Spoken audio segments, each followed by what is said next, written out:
दोस्तों, क्या हाल है आप सबका। आज हम बात करने वाले हैं भारत और इंग्लैंड के बीच पहले टेस्ट मैच के पहले दिन की। अगर आपने ये मुकाबला देखा और खुश हुए तो वीडियो को जरूर लाइक कर देना। आज के वीडियो का लाइक टारगेट हमने रखा है सिर्फ 500 लाइक्स, तो भूल कर भी लाइक करना मत भूलना। दोस्तों, यशस्वी जायसवाल ने पहले दिन शतक जड़ दिया और शुभमन गिल और पंत की बल्लेबाजी भी कमाल की रही। ये सब देखे बिना कहीं मत जाना। हम आपको वीडियो में भारत की टीम की पूरी बल्लेबाजी को हाईलाइट के जरिए दिखाएंगे। लेकिन रुकिए, एक पल के लिए सोचिए, क्या आपको लगता है यशस्वी जायसवाल, शुभमन गिल और पंत में से कौन सा बल्लेबाज सबसे अच्छा है? अपनी राय कमेंट में जरूर बताना, हम इंतजार करेंगे। चलो अब ज्यादा समय ना लूं, तैयार हो जाओ। ये वीडियो आपके दिल को छू लेगा। शुरू करते हैं। दोस्तों, भारत बनाम इंग्लैंड टेस्ट सीरीज के पहले मुकाबले का पहला दिन बेहद शानदार, रोमांचक और उतार चढ़ाव से भरा हुआ रहा। हेडिंग्ले की धरती पर जब भारत और इंग्लैंड की टीमें आमने सामने हुई तो हर क्रिकेट प्रेमी की नजरें इस मुकाबले पर टिकी हुई थी। इस ऐतिहासिक टेस्ट मैच की शुरुआत हुई टॉस से, जहां इंग्लैंड के कप्तान बेन स्टोक्स ने सिक्का जीतकर पहले गेंदबाजी करने का फैसला लिया। उनका यह निर्णय सुनकर भारतीय प्रशंसकों को जरा हैरानी जरूर हुई, लेकिन इंग्लैंड की रणनीति साफ थी। सुबह के समय में पिच से अधिकतम मदद लेकर भारत के टॉप ऑर्डर को सस्ते में समेटना। लेकिन उन्होंने जो योजना बनाई थी, भारतीय बल्लेबाजों ने उसकी धज्जियां उड़ाकर रख दी। पारी की शुरुआत करने मैदान में उतरे भारत के यशस्वी जायसवाल और केएल राहुल, दोनों ही बल्लेबाजों के चेहरे पर आत्मविश्वास और संयम का मिश्रण झलक रहा था। शुरुआत के कुछ ओवरों में दोनों ने अपनी आंखें जमाई, गेंदबाजों को पढ़ा और फिर धीरे धीरे रन बनाना शुरू किया। इंग्लैंड के गेंदबाजों ने कोशिश की कि किसी तरह भारतीय ओपनर्स को दबाव में लाया जाए, लेकिन जायसवाल और राहुल ने एक सधी हुई रणनीति अपनाते हुए धीरे धीरे रन बटोरना शुरू किया। 10वें ओवर के बाद से ही यह साफ होने लगा कि भारत की बल्लेबाजी लाइनअप आज के दिन पूरी तैयारी के साथ मैदान पर उतरी है। कप्तान बेन स्टोक्स के माथे पर चिंता की लकीरें उभरने लगी थी। केएल राहुल जहां एक छोर से टिके हुए समझदारी से रन बनाते रहे, वहीं जायसवाल ने अपने आक्रामक तेवरों को थोड़ी देर के लिए काबू में रखा और शांत चित्त बल्लेबाजी। जब तक पहला सत्र समाप्त होने को आया, भारत ने बिना विकेट खोए स्कोर को निरंतर आगे बढ़ाया। लेकिन जैसे ही लंच से पहले के अंतिम 5 ओवर बचे थे, तभी भारत को बड़ा झटका लग गया। 25वें ओवर की 5वीं गेंद पर केएल राहुल ने एक जोखिम भरा शॉट खेलने का प्रयास किया और गेंद उनके बल्ले का बाहरी किनारा लेकर सीधा स्लिप में खड़े जो रूट के हाथों में जा पहुंची। राहुल इस समय 42 रन बनाकर खेल रहे थे। इस महत्वपूर्ण विकेट के साथ इंग्लैंड को पहली सफलता मिली। अब भारत का स्कोर हो चुका था 91 रन पर 1 विकेट। लेकिन मुश्किलें यहीं खत्म नहीं हुई। राहुल के आउट होने के ठीक बाद डेब्यू कर रहे साई सुदर्शन मैदान में उतरे। उनसे उम्मीदें बहुत थीं, लेकिन लंच से ठीक पहले 25वें ओवर की चौथी गेंद पर उन्होंने एक गैर जिम्मेदाराना शॉट खेला और गेंद सीधा विकेट कीपर जेमी स्मिथ के दस्तानों में जा समाई। साई सुदर्शन बिना खाता खोले ही पवेलियन लौट गए। इस तरह भारत ने 91 रन के स्कोर पर 2 विकेट गंवा दिए थे। लंच ब्रेक के समय भारतीय खेमे में थोड़ी निराशा थी, क्योंकि एक समय टीम बिना किसी नुकसान के अच्छा खेल रही थी। लेकिन अचानक 2 विकेट गिरने से संतुलन बिगड़ गया। फिर भी क्रीज पर यशस्वी जायसवाल टिके हुए थे, जिन्होंने संयम और शानदार तकनीक के साथ बल्लेबाजी करते हुए अपना अर्धशतक पूरा कर लिया था। लंच के बाद मैदान में आए कप्तान शुभमन गिल। अब टीम इंडिया की उम्मीदें जायसवाल और गिल की जोड़ी पर टिकी थी। दोनों बल्लेबाजों ने शुरुआत में थोड़ा सतर्क खेल दिखाया, लेकिन फिर उन्होंने रन गति को बढ़ाने का निर्णय लिया। 27वें ओवर में जब ब्रायडन कार्स गेंदबाजी करने आए, तब जायसवाल ने इस ओवर में 15 रन बटोरकर बता दिया कि वे रुकने वाले नहीं हैं। भारत ने स्कोर को 100 रन के पार पहुंचाया और जायसवाल व गिल ने मिलकर 50 रन की साझेदारी भी पूरी कर। अब दर्शकों की उम्मीदें और रोमांच दोनों बढ़ते जा रहे थे। दोनों बल्लेबाजों ने एक ऐसा तालमेल दिखाया जिसने इंग्लैंड के गेंदबाजों की कमर तोड़ दी। रन दर धीरे धीरे तेज होती जा रही थी और कप्तान बेन स्टोक्स हर गेंदबाज को आजमा चुके थे। Brydon Carse, Shoaib Wasir, Stokes खुद, सबने कोशिशें की, लेकिन सफलता उनसे दूर ही रही। भारत का स्कोर अब लगातार बढ़ता जा रहा था और इस जोड़ी ने शतकीय साझेदारी पूरी कर डाली। हैरानी की बात यह रही कि इस साझेदारी के लिए दोनों ने मात्र 121 गेंदें खेली और फिर आया वो पल जिसका हर भारतीय क्रिकेट फैन को इंतजार था, यशस्वी जायसवाल का शतक। उन्होंने मात्र 144 गेंदों में अपना सैकड़ा पूरा किया, जिसमें एक छक्का और 16 शानदार चौके शामिल थे। इस शतक के साथ जायसवाल ने यह साबित कर दिया कि वे अब भारतीय टीम के स्थायी सदस्य बनने की राह पर हैं। शतक के बाद भी जायसवाल की पारी में कोई हड़बड़ी नहीं दिखी। वह संयम, समझ और शक्ति के साथ बल्लेबाजी करते रहे। उनके साथ मैदान पर डटे हुए थे शुभमन गिल, जिन्होंने भी धीरे धीरे अपनी लय पकड़ी और फिर अपना अर्धशतक पूरा किया। शुभमन की यह पारी बेहद जरूरी थी, क्योंकि पिछले कुछ मुकाबलों में उनका प्रदर्शन स्थिर नहीं रहा था। लेकिन इस पारी ने यह दिखा दिया कि वो भी बड़े मैचों के खिलाड़ी हैं। टी ब्रेक तक भारत का स्कोर हो चुका था 215 रन 2 विकेट के नुकसान पर। इस पूरे सत्र में भारत ने इंग्लैंड को एक भी सफलता नहीं दी और अपने स्कोर को बड़े आत्मविश्वास के साथ आगे बढ़ाया। टी ब्रेक के बाद भी भारत की बल्लेबाजी में वही आत्मविश्वास और आक्रामकता बनी रही। दोनों बल्लेबाजों ने रनों की गति को कभी थमने नहीं दिया। यशस्वी जायसवाल अब सधी हुई तेजी के साथ खेल रहे थे और शुभमन गिल भी उनके साथ कदम से कदम मिलाकर चल रहे थे। पिच अब बल्लेबाजों के लिए अधिक अनुकूल होती जा रही थी और गेंदबाजों को विकेट निकालने में मुश्किलें बढ़ रही थी। स्टोक्स ने बार बार गेंदबाजों को बदला, फील्डिंग में फेरबदल की, लेकिन भारतीय बल्लेबाजों ने एक भी मौका नहीं दिया।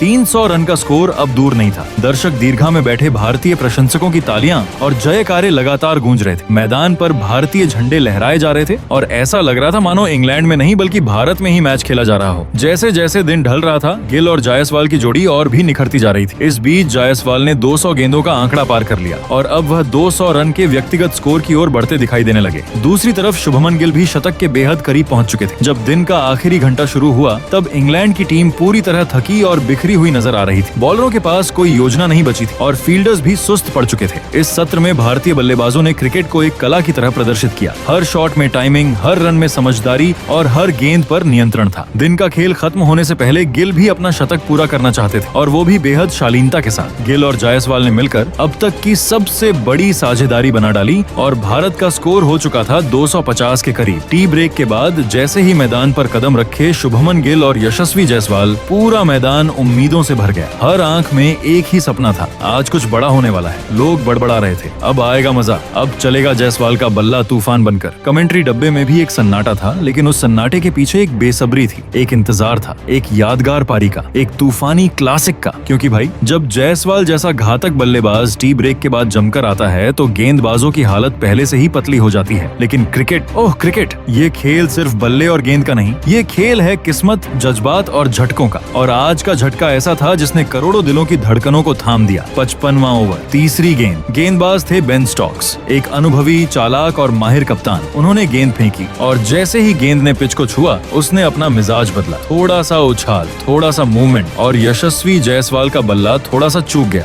गेंद ने किनारा लिया और सीधा विकेट कीपर के दस्तानों में समा गई। पूरे मैदान में सन्नाटा छा गया। कमेंटेटर चिल्लाया, आउट! बेन स्टोक्स ने यशस्वी जायसवाल को कर दिया है क्लीन बोल्ड। वो खिलाड़ी जो अभी अभी शानदार शतक जड़ चुका था, वो खिलाड़ी जिसकी आंखों में दोहरे शतक का सपना पल रहा था, वो खिलाड़ी जिसने 101 गेंदों पर 101 रनों की शानदारी पारी खेली, जिसमें 16 चौके और एक खूबसूरत छक्का शामिल था, वो अब पैवेलियन लौट रहा था। और जब वह लौट रहा था तो पूरा मैदान खड़ा हो गया। तालियों की गूंज हर कोने में फैल गई। किसी ने उसके आउट होने पर अफसोस नहीं जताया, बल्कि उसके जज्बे, उसकी क्लास, उसकी हिम्मत को सलाम किया। टीम इंडिया का स्कोर उस समय था 221 रन पर 3 विकेट। अब मैदान पर नया चेहरा आने वाला था, लेकिन ये कोई आम नाम नहीं था, यह था ऋषभ पंत। जी हाँ दोस्तों, वही ऋषभ पंत जो जब मैदान पर आता है तो गेंदबाजों को पसीने छूट जाते हैं। और इस बार तो पंत का मूड भी कुछ अलग ही था। पहली ही गेंद और सीधा चौका। कमेंट्री डब्बे में हलचल। ये है पंत की वापसी, ये है टेस्ट क्रिकेट का सुल्तान। और वहीं दूसरी ओर खड़े थे शुभमन गिल, जो अब तक शांत, संयमित और स्थिर भाव से बल्लेबाजी कर रहे थे। लेकिन अब जब पंत साथ में थे तो उनके भी तेवर बदलने लगे। दोनों बल्लेबाजों ने मिलकर एक ऐसा तूफान खड़ा किया जिसने इंग्लैंड के गेंदबाजों की नींद उड़ा दी। पंत की हर शॉट में गुस्सा था, जुनून था और जलवा था। वहीं शुभमन की क्लासिक ड्राइव्स और बैकफुट पंच देखकर लग रहा था मानो वो खुद गौतम गंभीर से प्रशिक्षण लेकर आए हों। दोनों की इस साझेदारी ने भारत के स्कोर को 250 के पार पहुंचा दिया। एक एक रन जोड़कर, एक एक गेंद को चीरते हुए उन्होंने टेस्ट क्रिकेट को एक रोमांचक अवतार दे दिया। अब बात सिर्फ रन की नहीं थी, बात थी दबदबे की। भारत अब इंग्लैंड को सिर्फ पछाड़ नहीं रहा था, बल्कि पूरी तरह से कुचलने की तैयारी कर चुका था। पिच पर रविंद्र जडेजा और करुण नायर जैसे खिलाड़ी अभी बाकी थे, यानी भारत के पास अभी भी गहराई थी, अभी भी दम था और सबसे बड़ी बात इरादा था। ऋषभ पंत ने अपने पुराने अंदाज में एक के बाद एक खूबसूरत चौके लगाए, कभी कवर्स में, कभी मिड विकेट की ओर। हर बाउंड्री के साथ स्टेडियम झूम उठा। दूसरी ओर शुभमन गिल, जो अब अपने शतक के करीब पहुंच रहे थे, उन्होंने इंग्लैंड के हर गेंदबाज को एक एक कर निशाना बनाया। खासकर शोएब बशीर की गेंदों पर उन्होंने क्लास का वो प्रदर्शन दिखाया जो आपको लंबे वक्त तक याद रहेगा। यह साझेदारी अब सिर्फ एक जोड़ नहीं थी, ये एक बयां था, टीम इंडिया का बयां। इंग्लैंड को एक संदेश, हम घर में नहीं, तुम्हारे घर में आकर भी तुम्हें धूल चटा सकते हैं। अब सवाल सिर्फ एक था, क्या भारत आज 300 के पार जाएगा? कमेंटेटर, फैंस, दर्शक, सबकी नजरें स्कोरबोर्ड पर थीं। और जैसे जैसे दिन ढल रहा था, बल्ले से निकली हर आवाज जिस दिलों की धड़कनों को तेज कर रही थी। स्टेडियम में बैठे लोग सीट से खड़े हो गए थे। बाहर टीवी पर मैच देख रहे फैंस अपने काम छोड़कर बस यही सोच रहे थे, क्या आज कुछ ऐतिहासिक होगा? और क्यों ना हो। भारत की बैटिंग लाइनअप में अब भी जडेजा, नायर और बुमराह जैसे खिलाड़ी बाकी थे, जो रन भी बना सकते थे और समय भी निकाल सकते थे। अब आप बताइए दोस्तों, पहले दिन के इस धमाकेदार प्रदर्शन को देखकर आप यशस्वी जायसवाल को उनके शतक के लिए 10 में से कितने नंबर देना चाहेंगे? और क्या लगता है आपको, भारत 400 रन के पार जाएगा या नहीं? अपनी राय हमें कमेंट में जरूर बताएं। अगर वीडियो पसंद आया हो तो इसे लाइक जरूर करें। और हाँ, अगर आप पहली बार चैनल पर आए हैं तो सब्सक्राइब करना बिल्कुल मत भूलिएगा, क्योंकि इसी तरह की रोमांचक क्रिकेट कहानियां हम लाते रहेंगे। मिलते हैं हैं अगले हाईलाइट वीडियो में। तब तक के लिए जय हिंद, जय भारत।